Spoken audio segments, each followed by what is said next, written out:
नमस्कार। भारत एक्सप्रेस के digital platform पर आपका स्वागत है। मैं हूं हरिशंकर कुमार। बिहार में इस बार जो विधानसभा चुनाव होना है, अभी तो उसकी घोषणा बाकी है, लेकिन इस बार मुकाबला बहुत ही दिलचस्प होने वाला है। कई पार्टियां हैं तो कई नई पार्टियां हैं, लेकिन इस बार का मुकाबला सब बार से अलग तरीके का होने वाला है, क्योंकि सभी पार्टियों ने एड़ी चोटी का जोर लगा दिया है और कोई भी पार्टी कोई कसर नहीं छोड़ना चाहती है। हालांकि जो पिछले 2 दशक से ज्यादा समय से सत्ता में है, मुख्यमंत्री लगातार रहे, नीतीश कुमार इस बार एनडीए के साथ हैं, लेकिन महागठबंधन ने भी अपनी जोर आजमाइश पूरी लगा दी है। पूरा सियासी समीकरण जो है अपने पक्ष में बिठाने की कोशिश हो रही है।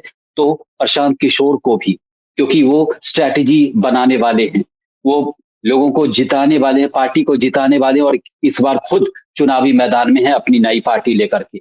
लेकिन ओवैसी को किसी तरीके से नजरअंदाज नहीं किया जा सकता। याद करिए, पिछले चुनाव में उन्होंने 5 सीटें जीत ली थी। हालांकि 4 आरजेडी में उनके जो जीते हुए उम्मीदवार थे वो चले गए, लेकिन अभी भी सीमांचल में उनका काफी प्रभाव है। और इस बार तो वो बदला के मूड में दिख रहे हैं, क्योंकि महागठबंधन ने उनके साथ गठबंधन नहीं किया, जबकि वो मांग रहे थे सिर्फ 6 सीटें। लेकिन चुनाव लड़ने के लिए उतने सीट भी महागठबंधन देने को तैयार नहीं था। लेकिन इस बार क्या वो बदला देंगे? इसी पर हमारे साथ बातचीत के लिए 3 मेहमान हैं। एक अनीता चौधरी, आप सीनियर जर्नलिस्ट हैं। विशाल तिवारी, आप आप भी सीनियर जर्नलिस्ट हैं। और आशीष कुमार अंशु, आपका भी स्वागत है। आप भी सीनियर जर्नलिस्ट हैं, काफी वर्षों से आप लोग पत्रकारिता कर रहे हैं। और हम एक पत्रकार की नजर से ही इसको देखना चाह रहे हैं, क्योंकि नेता से बातचीत तो लगातार होती है, लेकिन पत्रकार जो है वो जमीन तक पहुंचता है, ग्राउंड जीरो तक पहुंचता है। मेरा सबसे पहला सवाल अनीता जी से है। अनीता जी, ये बताएं कि इस बार के बिहार चुनाव को आप कैसे देखती हैं? आपका नजरिया हम जानना चाहते हैं। सभी को मेरा नमस्कार। बहुत अच्छी ये चर्चा। देखिए, बिहार जो है हमेशा अपने रफ्तार में ही चला है। बिहार को जब वो मूड बनाते हैं कि हमको बदलना है तो वो बदल देता है, फिर वो और बदलता है तो परमानेंट वो बदलाव होता है। आपने देखा कि कांग्रेस को जब बिहार में सत्ता से हटाया तो दोबारा कांग्रेस अपनी जगह नहीं बना पाई। वैसे ही लालू प्रसाद यादव जब सत्ता से हटे तो लालू प्रसाद यादव के लिए वहां के दरवाजे भी नहीं, गठबंधन के साथ भी नहीं। नीतीश कुमार जब आए और हर किसी को लंबा समय देती है काम करने के लिए बिहार की जमीन, कि आपको परफॉर्मेंस के लिए पूरा समय दिया जाता है। अगर आप परफॉर्म कर रहे हैं और जनता के दिल में बसे हुए हैं तो आपके लिए बिहार हमेशा स्वागत करता है। लेकिन आप बहुत लंबे समय तक ज्यादतियां नहीं कर सकते। तो नीतीश कुमार के भी 20 साल लगभग हो गए हैं इस सत्ता में।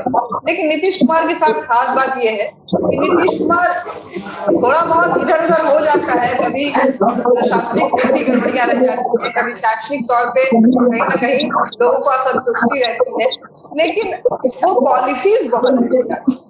उन पॉलिसीज में खासकर महिला केंद्रित पॉलिसी होती है, जिसमें आप बहनों को देखते हैं कि जो सेविका दीदी वाली जो पॉलिसी है, जिसमें हर बहन को उन्होंने रोजगार भी दिया है, उनको ट्रेनिंग भी दी है, उनको सुविधाएं भी दी है, लोन भी दिया है, और वो बड़े तादाद में वो है। वैसे ही उनके एजुकेशन को लेकर के, लड़कियों के एजुकेशन को लेकर के, फैसिलिटीज को लेकर कुछ हद तक अगर हम देखें तो नीतीश कुमार के शासनकाल में बिहार का ग्रोथ भी हुआ है। अगर हम बिजली, सड़क, पानी की अगर बात करें तो नीतीश के समय में अब तक हम देखें तो बिहार का पूरा चेहरा बदला हुआ है निर्माण कार्य को लेकर। लेकिन एक बात यह है कि क्योंकि कोई ऑप्शन नहीं मिल रहा है, इसलिए बिहार की जनता बदल नहीं पा रही है।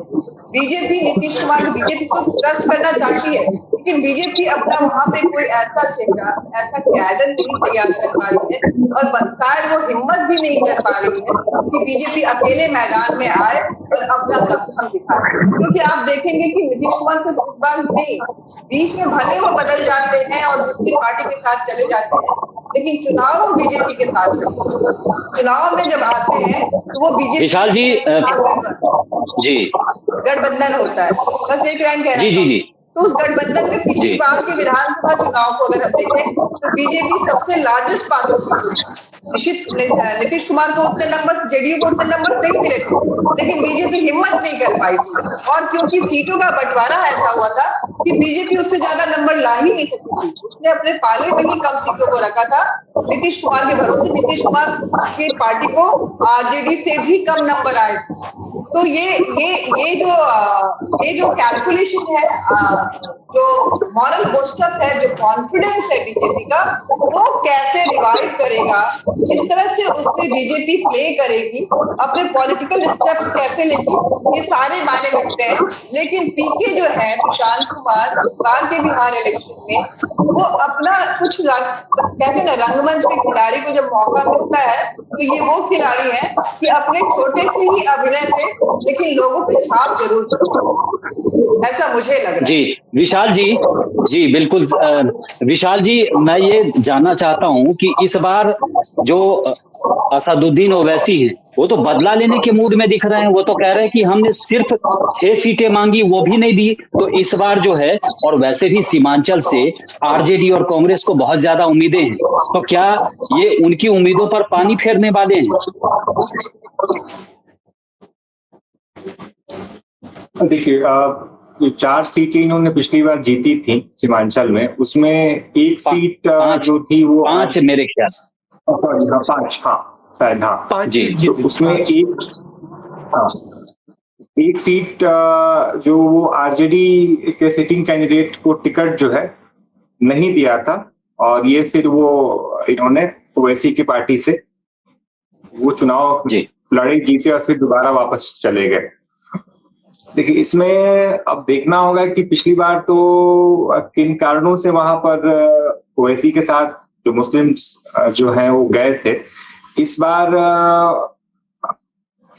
एक जिसको कहते हैं ना कि जो चारों पांचों फिर से जो वापस आ गए आरजेडी में, उस तरीके से ओवैसी का जो एक अपील है नेशनल, एक पहचान, तो जाहिर सी बात है कि जो मुस्लिम अस्मिता की जो राजनीति है उसमें उन्होंने अपनी एक जगह बनाई है।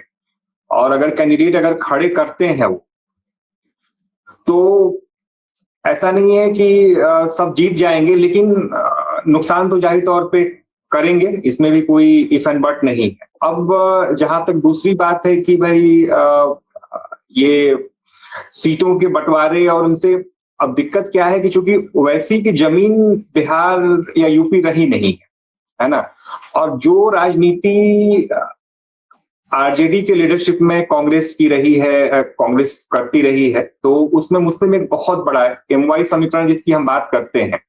तो अगर वो आरजेडी इनको तवज्जो देती है तो उसको डर ये है कि ये कल के डेट में जो जमीन जो है ओवैसी बनाना चाहते हैं एक हिस्सेदारी के तौर पे, अगर वो देती है तो कल के डेट में आज 6 है, कल के डेट में 12-18 है ना, तो उसका जो अपना एक मुस्लिम वोट बैंक पे आरजेडी मानती है, या जो वहां पर गठबंधन है कि भाई ये हमारा कोर वोट बैंक है, हम ये वोट, ये जो है ना, खासकर जो भाजपा का जो भय दिखाकर, या जो भी एक एंटी बीजेपी जो राजनीति जो रही है वहां पर मुस्लिम्स के यूपी, बिहार और देश भर में, तो मुझे लगता है कि आरजेडी जो है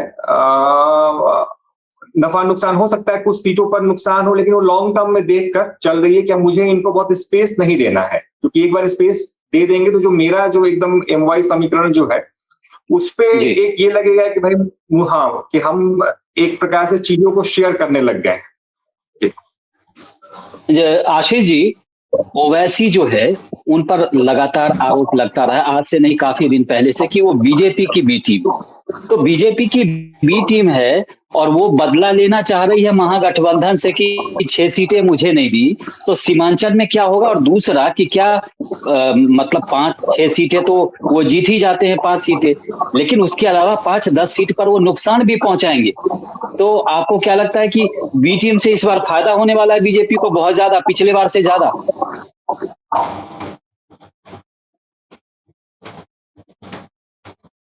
स्पीकर ऑन कर लीजिए, स्पीकर। बीजेपी के फायदे से पहले मुझे लगता है कि पहले ओवैसी की स्थिति बिहार के अंदर देख लेनी चाहिए हम लोगों को। पिछली बार जैसा विशाल जी बता रहे थे 5 सीट पर ओवैसी आए थे, अमौर में, बैसी में, बहादुरगंज, कोचाधामन और जोकीहाट, ये 5 सीट वो जीत कर आए।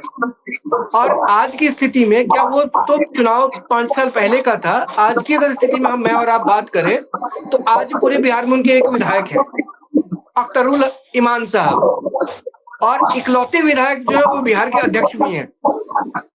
और इस वक्त ओवैसी राष्ट्रीय जनता दल से कितनी सीटें मांग रहे हैं? वो मांग रहे हैं 6 सीट। 5 सीट पे सिटिंग विधायक थे उनके, 6 सीट मांग रहे हैं। तो मैं और आप ओवैसी के लोग इतनी बात कर रहे हैं। आपको बता दें कि आशीष जी, आवाज आ रही है आप तक?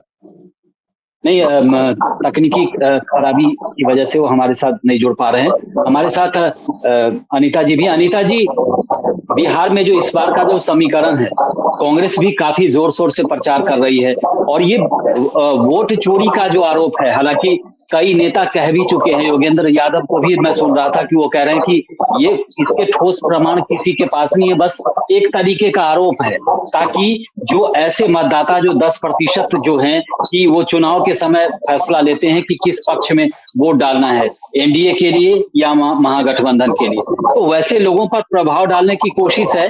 और कहीं ना कहीं प्रोपेगेंडा, बहुत सारे लोग इसको प्रोपेगेंडा भी कह रहे हैं। तो क्या राहुल गांधी इसको लोग तक पहुंचाने में, वोट चोरी का आरोप जो है लोगों तक पहुंचाने में सफल हो पाएंगे या क्या होगा इसका परिणाम? देखिए, बहुत लंबे समय बाद पिछली बार अगर हम देखें तो 2 आश्चर्यजनक बातें, तो दशकों से गायब जो वामपंथी नेता थे वो रिवाइव हुए थे। 17 सीटें विधानसभा में वामपंथी पार्टी को आई, और वैसे ही जेडीयू के लगभग बराबर ही कांग्रेस को, जो कि दशकों से उनको सीट नहीं आ रही थी, इक्का दुक्का सीट आती थी, उनको आई थी। लोग 10 सीट दे रहे थे, कांग्रेस को अच्छे नंबर आए। तो हम अगर देखें सिंगल डिजिट में कांग्रेस को अच्छी सीटें पिछली बार आई। राहुल गांधी वहां पे कोई सत्यता को लेकर के या तथ्यात्मक मुद्दे को लेकर के नहीं जा रहे हैं, वो उन्हीं मुद्दों को लेकर के जा रहे हैं जो वो जनता जो कि बीजेपी को सिर्फ नकारती है, उसके पास कोई वजह नहीं होती, लेकिन वो बीजेपी को नकार देती है, उसको बीजेपी नहीं चाहिए, जिसमें कि ओवैसी के भी वोटर्स आते हैं और कुछ कांग्रेस के जो हिंदू वोटर्स हैं वो भी आते हैं, कुछ वामपंथियों के वोटर्स आते हैं। तो राहुल गांधी उन 17 सीटों को जो पिछली बार कम्युनिस्ट पार्टी को गया था, क्या उसको अपने खाते में लाने में सफल हो पाएंगे? क्योंकि कांग्रेस की जो वहां पे विधायक है, शायद काम को लेकर के या जनता के बीच में पैठ बनाने को लेकर के 5 सालों में वो दमखम नहीं दिखा पाए, जिस दमखम के साथ, जिस नंबर के साथ पिछली विधानसभा चुनाव में वो आए थे। तो अगर वो दिल में जगह बनाते हैं तो जनता को लगता है कि मुझे नीतीश को हटाना है, बहुत लंबा हो गया भाई, हमको वो हावी हुआ, तो ये नुकसान बीजेपी को दे सकता है। लेकिन इन सबके बीच में हम देखें, क्योंकि उससे जो वोटर्स हैं बिहार में वो बहुत मायने रखते हैं, खासकर सीमांचल में तो उन्हीं का मन चलता है। तो ऐसे में चाहे दरभंगा क्षेत्र में हम देखें तो उनका मन चलता है, अररिया ये सब में देखें, चाहे इस तरह के क्षेत्रों में देखें तो उनके वोट जो है वो काफी मायने रखते हैं। अगर इन क्षेत्रों में मुस्लिम जनता कंफ्यूज ना होते हुए वो ये देखेगी कि या तो सत्ता पार्टी रहेगी या विपक्ष रहेगी, ये ध्यान में रखते हुए अगर एकजुट हो जाती है तो इसका फायदा आरजेडी, क्योंकि आरजेडी में बहुत कोशिश कर रहे हैं तेजस्वी यादव से जितनी उम्मीदें थी जनता को, युवाओं को, लेकिन वो पैठ नहीं बना पा रहे हैं इस बार के चुनाव में। पिछली बार वो कामयाब रहे थे, इस बार तो इस बात नहीं क्रिएट कर पा रहे। शायद इसकी वजह उनके अपने परिवार के झगड़े भी हैं, जिसमें तेजस्वी साहब भी शामिल है। तो अगर वो इस बात नहीं क्रिएट कर पाएंगे और विपक्ष का वोट जो है एक मुक्त होता है, तो उसका फायदा कांग्रेस को। लेकिन जी, इस पर हम लौटेंगे अनीता जी। फिर एक ही बात है कि पीके जो है, जब वोट कटवा का काम करेंगे, वोट काटते काटते कहीं वो नंबर में टर्न न हो जाए, और जो हमने दिल्ली में अरविंद केजरीवाल को देखा था पहले चुनाव में, वो वैसा ही कारनामा न कर जाए, इससे भी हमें इनकार नहीं।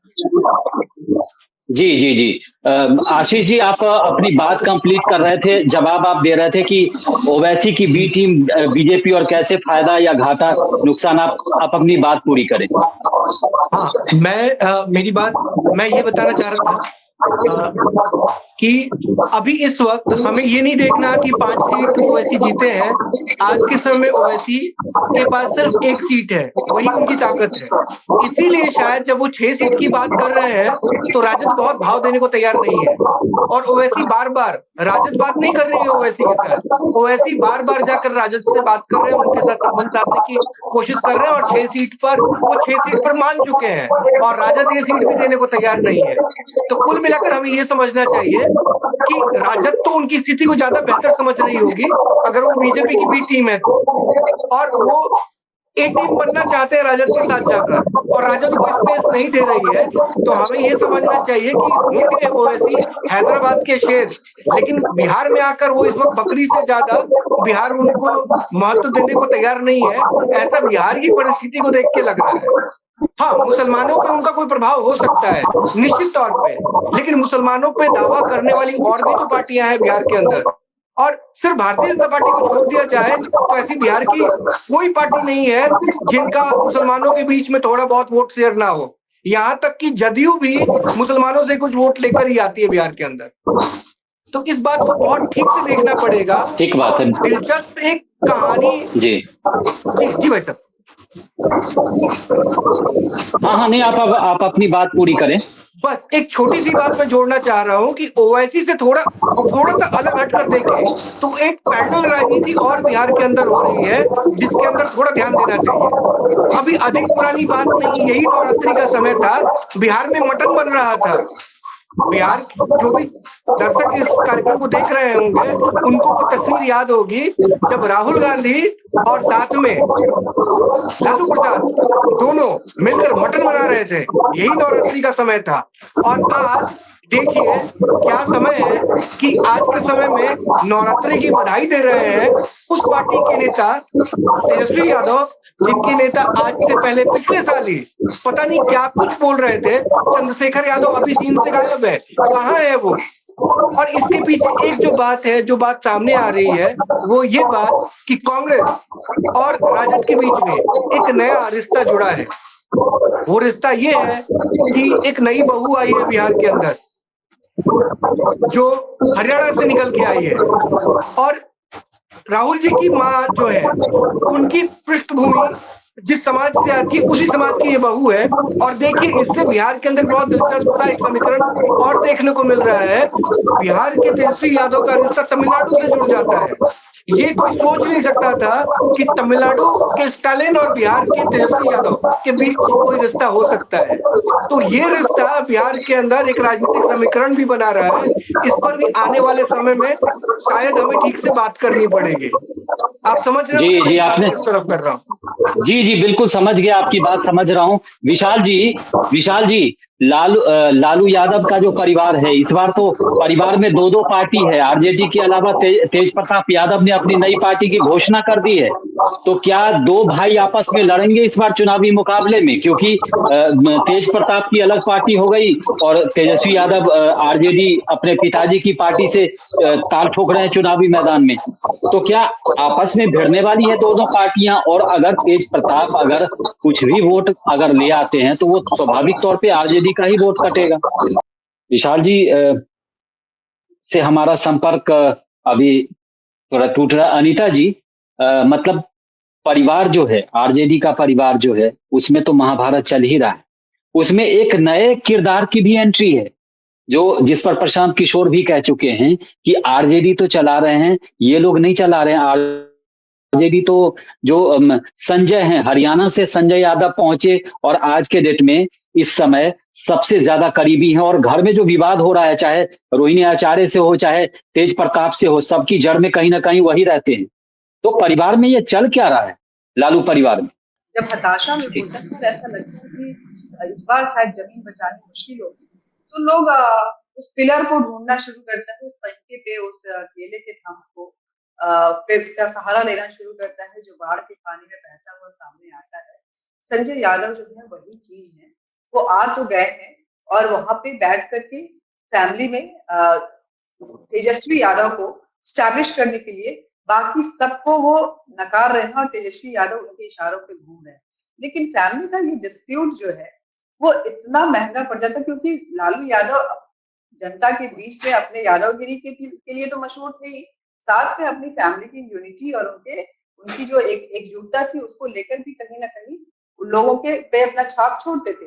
लेकिन आज हर फैमिली का एक मेंबर जो है वो अपनी अपनी दिशाएं तय कर रहा है, वो अपने अपने दिशा में जा रहा है और सबको गाइड या मिसगाइड कर रहे हैं संजय यादव तेजस्वी यादव के शुभचिंतक हैं या कांग्रेस के प्लांटेड कोई मोहरा है, इस पर हम लोगों को जरूर चिंतन करना चाहिए, बात करनी चाहिए कि कौन है ये संजय यादव जो हरियाणा से आके यहाँ पे बिहार में सबको राजनीति सिखा रहे हैं, यादव परिवार को, लालू परिवार को। तो ये आखिर है कौन? क्योंकि उनकी जो पहचान है कुछ हद आपकी आवाज में थोड़ी दिक्कत आ रही है, अपने स्पीकर को सही करें आप जी। तो मैं यही कहना चाहती हूँ कि कुछ हद तक जो उनकी पहचान है वो कांग्रेस की पहचान से मिलती जुलती नजर आती है। तो ऐसे में शुभा जो है, शक जो है वो जाहिर सा हो जाता है। लेकिन इन सब से बढ़ के पता नहीं क्यों तेजस्वी यादव या खुद लालू प्रसाद यादव भी अपनी फैमिली को संभाल नहीं पा रहे। जो लालू प्रसाद यादव वैसे कहते भी हैं कि जब फैमिली बड़ी होती है तो उसको संभालना मुश्किल होता है। लालू प्रसाद यादव की फैमिली ही इतनी बड़ी है, उन्होंने जनसंख्या नियंत्रण पे कोई कंट्रोल तो किया नहीं।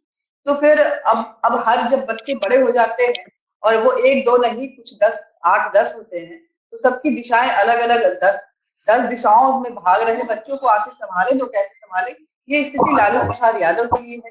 महत्वाकांक्षाएं सबकी ज्यादा हो गई है। निशा को देख ले, रोहिणी को देख ले, तेज प्रताप को देख ले, तेजस्वी को देख ले, हर कोई अपने अपने वजूद पे सत्ता पे काबिज होना चाहता है। तो ये लालू प्रसाद आरजेडी के लिए बहुत घातक होने वाला है और मुझे लगता है कि इसका फायदा घर में घुसकर कांग्रेस जो है वो आरजेडी से लेने के पूरी तरह से फिराक में। लेकिन यहाँ पे मुश्किल ये भी है कि क्या कांग्रेस पे जनता जो है राहुल गांधी पे बिहार की जनता जो है भरोसा करेगी, क्योंकि अभी तक बिहार की जनता के दिल में राहुल गांधी ने कोई जगह नहीं बनाई है, ना ही कुछ ऐसे करिश्माई उन्होंने वादे किए हैं जिसपे बिहार बोले कि हाँ जी यही मुझे चाहिए, इनके अलावा तो हमारा परिवर्तन जो है, हमारा उद्धार कोई कर नहीं सकता। ऐसी नजर नहीं आई। आप एक बार देखेंगे जनता के बीच में जाएंगे, बातें करेंगे, लाख कुछ हाँ 20 साल का हो गया है, बहुत हो गया नीतीश कुमार को, शासन कैसा रहा तो हर कोई बोलेगा शासन तो उनका बहुत अच्छा, काम तो हमारे लिए हर वर्ग के लोग ये कहते हुए नजर आए।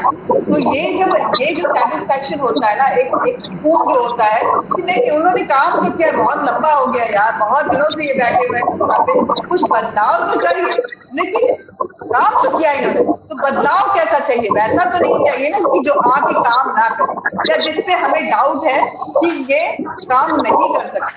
तो कुछ हद तक हम देखें कि जनता का विश्वास चाहते हुए ना चाहते हुए, जाने में या जाने में, ये जो एनडीए की जो गठबंधन है उसमें भी बनती हुई दिख रही है। मजबूरी कहे या ऑप्शन की गैप कहे, जो भी वजह हो, लेकिन जो एक अब चारों तरफ में आप कैलकुलेशन का जब पुलिंदा निकालेंगे, एक डॉक्यूमेंटेशन करेंगे सभी तथ्यों के आधार पे, तो ऐसा लगेगा कि नीतीश कुमार से लंबे समय तक रहने से लोग अजीज हो गए हैं, ऊब गए हैं, लेकिन उससे नाराज हुए उससे, और उनको जनता को ये भी लग रहा है कि ये नीतीश का जो है अंतिम कार्यकाल है। तो कुछ हद तक उनकी संवेदनाएं भी, सिंपैथी भी जो है वो नीतीश कुमार तक, बिहार की जनता बहुत इमोशनल है, वहाँ के वोटर्स बहुत इमोशनल होते हैं। आप ये जान लीजिए कि उनको मोदी जी नहीं भी पसंद है, पीएम नहीं पसंद है, लेकिन उनकी माँ के लिए भी कोई अगर गाली खुलेआम देगा तो शायद वहां की जनता ये बात नहीं बर्दाश्त करती। ठीक है वो नहीं कर रहा है काम, वो पसंद में हमारे लिए, लेकिन माँ तक कैसे पहुंच जाएंगे यार, किसी माँ को कैसे गाली दे देंगे? और ये एक बार नहीं कई बार हुआ। तो ये जो है ना, ये बैकफायर करेगा। आपको बता दें कि जिस दिन इलेक्शन का ऐलान होगा और जिस दिन चुनावी मैदान में दोनों धड़े जिसको इंडी और एनडीए गठबंधन कहते हैं वो मैदान में कूदेंगे, तो इन सबके बीच में सबसे ज्यादा जो चर्चाएं होंगी वो प्रधानमंत्री मोदी के मां की होगी। और आपको बता दें दूसरी जो चर्चा होगी ऑपरेशन जी, जी। बहुत बड़ी उपलब्धि है, बहुत बड़ी उपलब्धि है किसी भी देशवासी को। जी। इस पर बिहार उससे अलग नहीं है, बिहार को भी उस पर इतना ही फक्र है, उतना ही नाज है जितना देश के अन्य भागों को है। तो ऑपरेशन सिंदूर जो है वो इतनी बड़ी उपलब्धि है जिसमें लोग बोलते हैं कि हाँ जी पाकिस्तान को हमने घुस के मारा, ठोक के मारा, ये किया वो किया, वो सुन के लोग अंदर से प्रफुल्लित होते हैं। तो वो चर्चाएं जब होंगी तो एक बार फिर जनता जी, जी, जी। प्रफुल्लपन जो है वो आए। मैं माफी जी, चाहती जी। हूँ क्योंकि एक बहुत इंपॉर्टेंट प्रेस जी। कॉन्फ्रेंस है बालोद जी का, उसमें मुझे जाना होगा और आधे घंटे के लिए आप बोलते हैं लेकिन इतना लंबा चल गया, तो कभी बात करेंगे। हाँ, नहीं, नहीं, आप पूरी कर लीजिए। विशाल जी, जी विशाल जी, आप तकनीकी खराबी की वजह से आप हमसे जुड़ नहीं पाए थे। आप बताएं अपनी बात। तो वही सवाल मेरा आपसे वही है कि लालू परिवार में जो है महाभारत है, दो भाई आपस में लड़ रहे हैं, दोनों की पार्टी है। तो तेज प्रताप की पार्टी जो है नई है, आरजेडी पुरानी पार्टी है, कई दशक देखे हैं उसने। तो आपको क्या लगता है कि तेज प्रताप जो है तेजस्वी का ही वोट काटेंगे क्या? नहीं, उसमें क्या है कि एक सीट जहां से वो लड़ेंगे तो वो मैं मान के चल रहा हूं कि आरजेडी तो वहां से जीतने से रही। एक सीट का तो कम से कम वो नुकसान खुद जिस सीट पे लड़ेंगे, और कुछ 2 4 5 ऐसे लोग भी होंगे जिनको कि पार्टियों में भी क्या होता है कि एक अपना शेयर होल्डिंग होती है कि भाई ये है तो भाई इनके हिसाब से 3 4 5 6 टिकट दिए जाते हैं। तो हो सकता है कि उसमें से आरजेडी में शायद उनके जो कुछ समर्थक होंगे, जो भी हो सकता है कि 2 3 4 जो भी संख्या हो, उनके साथ टिकट काटे जाए जिनके रिकमेंडेशन पर उनको टिकट दिया गया हो।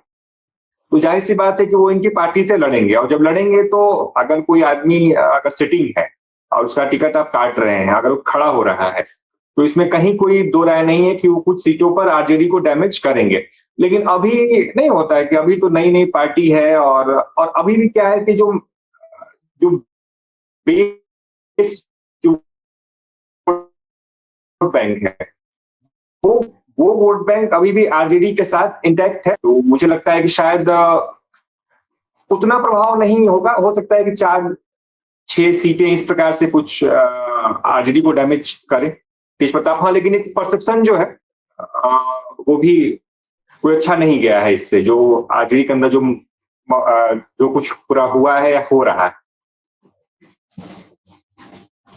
आशीष जी, ये आपको नहीं लगता कि लालू परिवार में ये 2 पार्टी, 2 बेटे, बेटियों में से कोई एक पक्ष में है तो कोई दूसरे पक्ष में, ये परिवार में फ्रेंडली मैच तो नहीं चल रहा है?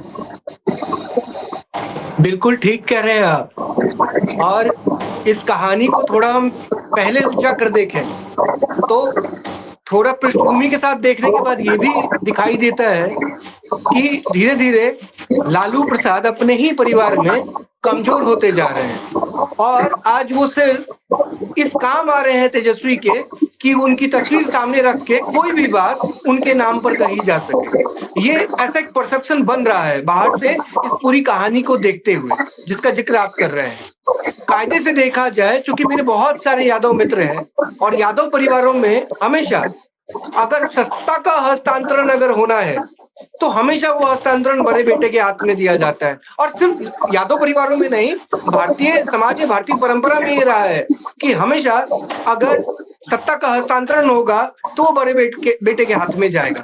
लेकिन यहाँ पे क्या होता है कि छोटे बेटे के हाथ में वो सत्ता जाती है, और वो भी सनातन मैं एक चीज ऐड करना चाहूँ। सनातन जो संस्कृति है उसमें तो आखिरी वक्त तक जो मुखाग्नि तक है वो भी बड़े बेटे के ही हाथों होता है मैक्सिमम टाइम में। बिल्कुल जी, ठीक जी, कह रहे हैं जी, और आप पूरी करें बस। इस कहानी में एक ट्विस्ट भी है, वो है इंटर रिलीजन मैरिज का। इस परिवार की एक बेटी के बारे में लगभग सब जानते हैं, वो कहानी खुली हुई कहानी है, मतलब मैं कोई गुप्त बात नहीं बता रहा यहाँ, कि वो एक प्रेम की कहानी थी, हर जगह छपी है, सब लोग जानते हैं उसको, और उस प्रेम का परिणाम क्या हुआ। और उस प्रेम के पक्ष में लालू प्रसाद जी कभी नहीं थे, जबकि वो कोई इंटर रिलीजन शादी नहीं थी, इंटर कास्ट था। और लालू जी जिस समाजवादी विचारधारा को लेके चलते हैं, वहां तो अंतर जातीयता का बड़ा समर्थन किया जाता है। और उस बहन की बात छोड़ भी दे, मैं बड़े बेटे के लिए आ रहा हूँ। बड़ा बेटा तो यादव परिवार में प्रेम कर रहा था, ये बात भी सब लोग जानते हैं। उसको भी अनुमति नहीं मिली। अनुमति किसको मिली, ये बात तो लोग कह रहे हैं ना बिहार में। मेरी बहुत सारे यादव परिवार में बात हुई, मैं बिहार की यात्रा पे था बीच में। वो लोग तो कहते हैं तेजस्वी यादव के लिए कि वो हाफ यादव है, वो पूरे यादव बचे नहीं। क्रिश्चियन परिवार से बहू लाने के बाद वो हाफ यादव बन गए हैं। और इस बात का डर कहीं ना कहीं तेजस्वी के मन में था। फिर एक नाम आता है, अब वो नाम भी पूरे बिहार के लोग जानते हैं, मुझे नाम लेने में कोई संकोच नहीं हो रहा, संजय यादव जी का। वो हरियाणा से आते हैं। हरियाणा बहुत खास है इसमें, वो इसलिए क्योंकि हरियाणा ससुराल पक्ष है। तो एक तरह से आप ये कह सकते हैं वो तेजस्वी जी के इस रिश्ते से साले भी हुए। संजय जी बीच में वो गद्दी पर बैठ गए थे। अब बहनों ही की गद्दी पे तो हक होता ही है सालाओं का। हाँ, पूरा ना तो आधा तो होता ही है। बहन इस बात से बुरा मान गई, ये भी बात पूरी बिहार को पता है उस परिवार के बारे में। तो आप देखिए लालू प्रसाद कितने कमजोर पड़ गए कि लालू प्रसाद ने आज तक कैमरे के सामने तेज प्रताप के लिए एक शब्द नहीं बोला है। वो बोला कहा, वो बोला सोशल मीडिया पे। सोशल मीडिया की कहानी ये है कि लालू प्रसाद जब जेल में थे तब भी वो सोशल मीडिया चल रहा था। क्या वो जेल से मोबाइल चला रहे थे या कोई और व्यक्ति है जो उनका सोशल मीडिया कंट्रोल कर रहा है? बिहार में इस पर बात होनी चाहिए, लेकिन मुझे दिखाई नहीं दे रहा कि इस मुद्दे पे कोई बात कर रहा है। क्या लालू प्रसाद खुद अपना सोशल मीडिया चलाते हैं या कोई और चलाता है? और तेज प्रताप के लिए सच में उनकी ये राय है तो सार्वजनिक तौर पे लालू प्रसाद ने कब कहा कि मैं इस बेटे को अपने परिवार से बेदखल करता हूँ? लालू जी तो बहुत वाचाल है, वो अपने मन की बात खुल के कहते हैं। तो बेटे को जब घर से बाहर निकालना था, जब 6 साल के लिए उसको बाहर का रास्ता दिखाया उन्होंने, तो इस बात को वो सार्वजनिक तौर पे कह सकते थे, लेकिन ऐसा बयान अभी तक तो सामने नहीं आया है, मेरी जानकारी में तो नहीं आया है। तो कौन कंट्रोल कर रहा है, विशाल जी, चर्चा होनी चाहिए। बिल्कुल सही बात। विशाल जी, चलते चलते इस बार जो है बिहार के चुनाव में आपके मन की बात है, जो कुछ आप दिलचस्प बताना चाहते हैं वो संक्षेप में बता दीजिए, कम शब्दों में बता दीजिए। मेरी जो दिलचस्प चीज इसमें है इस बार जो है ना पीके का आना। और उसमें है कि जो तीसरे एक फ्रंट की बात है उसमें कि भाई कितना पीके किसको डैमेज करेंगे, इस पर सबसे ज्यादा लोगों की निगाहें हैं और चर्चा है। और दूसरा जाहिर सी बात है कि लालू यादव के खुद के परिवार के अंदर में जो महाभारत जो मची हुई है उस पर भी है। और इसमें एक और है कि चिराग पासवान को कितनी बीजेपी सीटें जो है, जो पिछली बार बात नहीं बनी थी और इस वजह से चिराग जो है अलग लड़े थे। और मुझे लगता है कि यही 2-3 मुझे खासकर चीजें लग रही हैं। जी जी विशाल जी, मेरे साथ अंशु जी भी हैं। अंशु जी, चलते चलते आपको दिलचस्प बातें क्या लग रही है, संक्षेप में आप भी बताइएगा। बहुत अच्छी बातचीत रही आपसे। आप चलते चलते बताइए अपने मन की बात की। इस बार का चुनाव जो है सबसे अलग है, लेकिन आपको क्या अच्छा लग रहा है और आपको क्या अलग लग रहा है? बिहार में सबसे दिलचस्प इस बार प्रशांत किशोर है। विशाल भाई ने बिल्कुल ठीक ही बोला है। प्रशांत किशोर के लिए सबकी नजर प्रशांत किशोर पर है, लेकिन प्रशांत किशोर को देखने के लिए मैं 2 हिस्सों में उनकी पूरी यात्रा को बांटता हूँ। पहला, जब वो चंपारण से उन्होंने यात्रा की, और दूसरा जब उन्होंने सिताब दियारा से अपनी यात्रा की। दोनों में बहुत फर्क है। और मैं ऐसा अकेला नहीं कह रहा, मेरी कई लोगों से बात हुई है, उसके आधार पे कह रहा हूँ। जब चंपारण से निकले थे तो बहुत उत्साह में निकले थे प्रशांत किशोर, जैसे वो जो विजय रथ का घोड़ा छोड़ा जाता है ऐसा उन्होंने एक घोड़ा छोड़ा था।